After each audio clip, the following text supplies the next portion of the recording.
자, 민주당은 오늘 오전부터 조금 바빴습니다.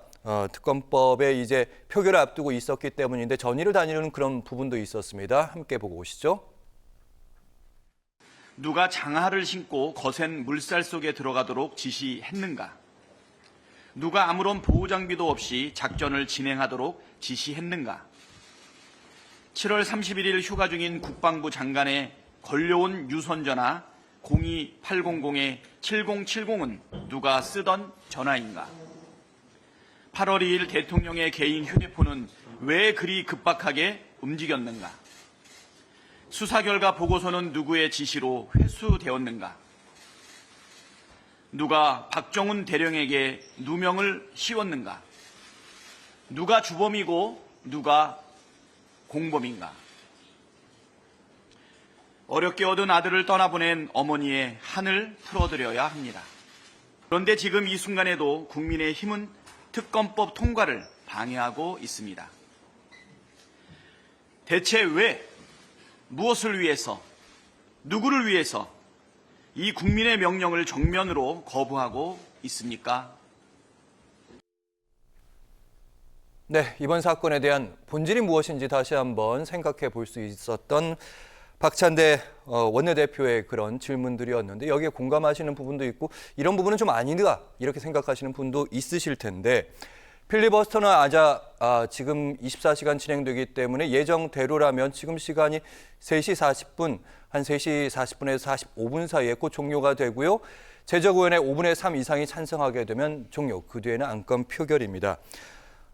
결국 이제 법안이 표결에 처하게 되면 통과가 될 거로 모두 분들이 예정을 하고 있는데 사실은 한번 거부권이 돌아와서 다시 폐기가 됐고 이번에 또다시 그렇게 되면 또다시 거부권으로 계속해서 또다시 법안은 폐기가 될 텐데 그럼에도 불구하고 이렇게 민주당과 야당들이 특검법을 다시 재추진하는 이유 어떻게 보시는지요? 이건 국민들이 그렇게 의혹을 해소하지 못했다고 생각하는 거잖아요. 각종 여론조사 결과를 봐도 그렇고 국민 대다수는 이 의혹이 풀리지 않았다고 생각하는 거예요. 박찬대 원내대표 방금 전에 영상 보셨지만 저 질문을 똑같이 던지고 있는 겁니다. 그럼 그거를 의혹을 해소해 줄 사람들은 지금 현 집권 세력인 거예요. 윤석열 대통령이고요. 윤 대통령을 둘러싼 참모들이고요. 국방부 장관부터 시작해서 국방부에 있는 사람들, 군에 있는 사람들인 거예요. 근데 그걸 가로막고 있는 거잖아요. 경찰에서 1년 동안 지금 수사 결과 안 내놓고 있어요. 그렇지 않습니까? 그러니까 최상병이 숨진 게 작년 7월 19일이잖아요. 근데 지금 7월 19일이 될 때까지 경찰은 무슨 수사를 했다는 거예요? 왜 지금까지 수사 결과 안 내놓습니까? 경찰은 그럼 도대체 뭘 하고 있는 겁니까? 그러고 난 다음에 경찰의 수사 결과 발표할 때 아마 저는 제 예상에 맞을 거라고 생각하는데요. 다음 주쯤 발표한다고 하던데요. 우리 예상과 틀리지 않은 결과 저는 나올 거라고 봐요. 이렇게 해도 되는 건가 이런 생각을 안 할 수가 없고요. 일단 국민의힘은 8석의 이탈표를 방지하는 게 최급선무일 거예요. 근데 몇 명 의원들이 나는 찬성한다 이렇게 밝힌 의원들은 있단 말이에요. 그럼 추가로 이탈할 의원들이 있는가 이렇게 궁금하실 부분들이 있을 것 같은데요. 현실적으로는 그렇지 못할 것 같아요. 제가 볼 때는 그게 안타깝습니다. 그러니까 이렇게 국민의 상식과 어긋나는 정치 행태를 보이고 있는데도 불구하고 거기에 대해서 자기가 소신껏 찬성표 하나 던지는 의원들이 국민의힘에 없는가 이걸 질문할 수밖에 없는데요. 어찌됐든 대통령실은 이렇게 가파른 대치 국면을 조성하면서 더 지지층을 결집하려고 할 것이고 그리고 국민의힘 의원들을 더 각성하게 해서 더 뭉치게 하려고 하는 전략도 갖고 있다고 생각해요. 그래서 아마 제가 볼 때는 실망스럽지만 이탈표가 별로 많이 나오지 않을 것 같습니다. 네. 어쨌든 민주당도 여론전이고 대통령실도 결집을 위한 여론전 이렇게 들었는데 이탈표 얘기하셨으니까 그 전에 있었던 최상병 특검법에 대해서 안철수 의원도 그랬고 김재석 의원도 계속해서 나는 찬성하겠다 이런 입장이었는데 이번에는 과연 찬성을 진짜 할 것인지 그리고 이탈표는 어느 정도 나올지 김대한 평론가님. 우선 안철수, 김재섭 두 분은 저는 이번 같은 경우 만약 재표결이 진행된다고 하면 찬성표를 던질 것이라고 이렇게 예상을 해봅니다. 두 분이 지난 21대 때도 관련 입장을 표명을 했었고 다만 안철수 의원 같은 경우는 21대 때는 사실 기권을 했지 않습니까? 자, 이번 같은 경우 본인이 다시 기권을 하거나 자신이 밝혔던 입장을 번복하는 어떤 행동을 했을 때는 그 지탄은 상당히 좀 아프지 않을까 하는 생각이 들기 때문에 소신과 신념에 따라서 아마 찬성표를 던지지 않을까. 그래봤자 2표죠. 지금 필요한 것은 국회 3분의 2 이상의 동의가 있어야지 재의결에서 가결이 되는 거니까 아직도 6명이 이제 부족하다는 측면에서 본다 그러면 그 6명이 더 보태질 것인가가 이제 주요 관점 포인트일 텐데 저는 뭐 더 6명 그러니까 그 2명을 제외한 나머지 이탈표가 국민의힘에서 나오지 않을 가능성이 더 높아 보인다 이렇게 말씀을 드릴 수가 있습니다. 왜냐하면 지금처럼 여야가 강대강 대치를 하는 상황이라면 거기서 이탈자는 또 이탈을 한 데 대한 정치적 책임이 엄청 커지기 때문에 본인이 하고 싶어도 하기 어려운 지금 구조가 돼 있다 이렇게 볼 수 있을 것 같고요. 오히려 이제 제가 주목하는 것은 지금 만약에 어떤 댐을 예로 들면 댐에 2개의 구멍이 나 있다. 아주 작은 구멍이겠죠. 안철수라고 하는 구멍과 김재섭이라고 하는 구멍. 근데 이것보다 더 중요한 것은 그 댐에 있는 물을 손잡이를 돌려서 수문을 열겠다라고 하는 사람이 등장을 했죠. 바로 이 한동훈 지금 당대표 후보입니다. 예. 이 국민의힘이 지금 전당대회 지금 과정에 있는데 차기 당대표로 한동훈 전 비대위원장이 선출이 된다고 한다 그러면 저는 어떤 식으로든지 타협 지점을 찾을 거라고 봅니다. 저는 이때 민주당이 진짜 최상병 사건의 진실을 원한다면 민주당이 양보해야 한다라고 생각합니다. 진실을 추구하는 것이 목적이지 내가 궁극적으로 추구하는 어떤 정치적 이득이 목적이 돼서는 안 된다.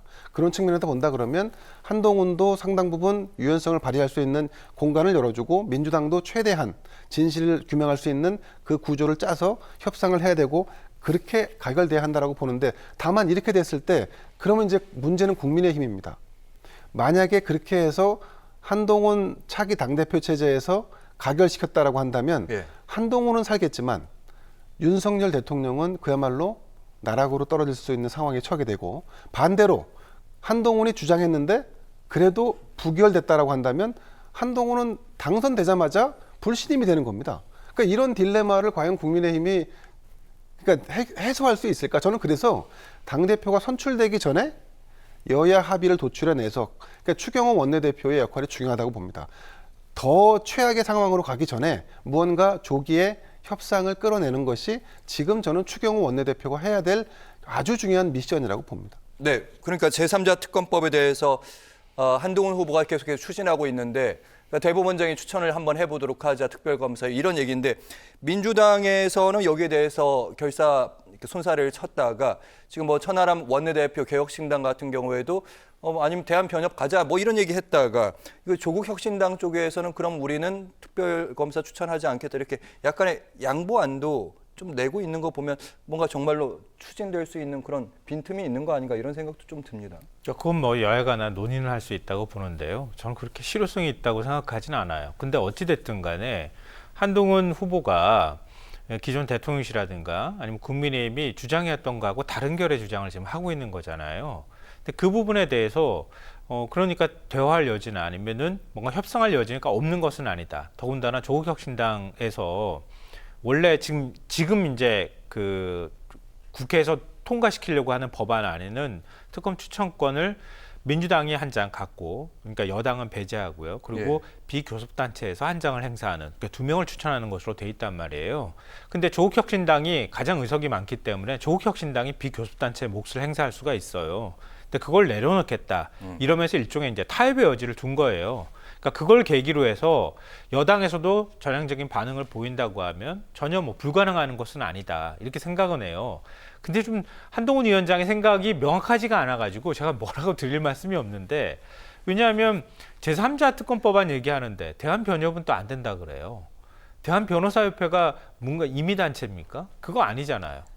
근데 대한변호사협회가 추천하는 건 안 되고 대법원장이 추천하는 건 괜찮습니까? 그것도 잘 논리상으로 납득이 안 돼요. 근데 어찌됐든 간에 대법원장 추천하는 게 제일 적절하다고 하면 그 부분에 대해서는 얘기할 수 있다고 보는데요. 근데 저는 이거는 우리의 뇌피셜에 가까운 얘기라고 생각해요. 대통령실에서 절대 안 받을 거라고 봅니다. 아니, 받는 게 우습잖아요. 왜냐하면 우리 결백하다고 하는데 특검을 받아줘야 되는 건데 결백하다면 받아도 되는 거잖아요. 근데 결백하다고 말하면서도 이건 안 된다고 얘기를 한단 말이에요. 그거는 이제 결백하니까 결백한데도 불구하고 그렇게 문제를 삼으니 이건 정치적 공세다라고 하는 주장을 이제 하고 있는 상황인 거예요. 근데 저는 조금 첨언을 드리자면 그러면 만약에 그 이재명 당대표와 윤석열 대통령이 예. 각각 특검을 각자가 추천해서 특별 수사를 한다 쳐요. 결과가 달라질까요? 저는 그렇지 않다라고 봅니다. 그러니까 우리가 지금 우려하는 것은 그 마치 그쪽에 임명하면 그 결과는 그쪽의 입장에 두둔하는 결과가 나올 것이다. 아니면 이쪽에서 임명하면 이쪽의 입장을 두둔하는 결과로 귀결될 수 있을 것이다라고 하는 강한 의심을 갖는 거지 않습니까? 근데 기본적으로 어떤 사람이 제가 특검이 임명되더라도 저는 사실은 이 특검의 결과는 크게 다르지 않을 것이다라고 믿고 있고 믿고 싶습니다. 그러니까 그러니까 양당 간에 사실은 지금과 같은 공전을 벌이는 것은 다른 목적이 있다라고 봅니다. 이거는 사실은 국민 입장에서 보면 굉장히 큰 피로감이고 욕을 해도 과하지 않은 상황입니다. 그런데 이런 공전을 이런 강대강 대결을 하는 이유는 거기까지 가버리면 저희가 제가 개인적으로 예. 볼 때는 이 부분. 예. 윤석열 정부도 이재명 당대표도 각자 처한 위기를 모면하고 그 시간을 끌기 위한 지연 전략 전술이 아닌가 하는 의구심을 갖습니다.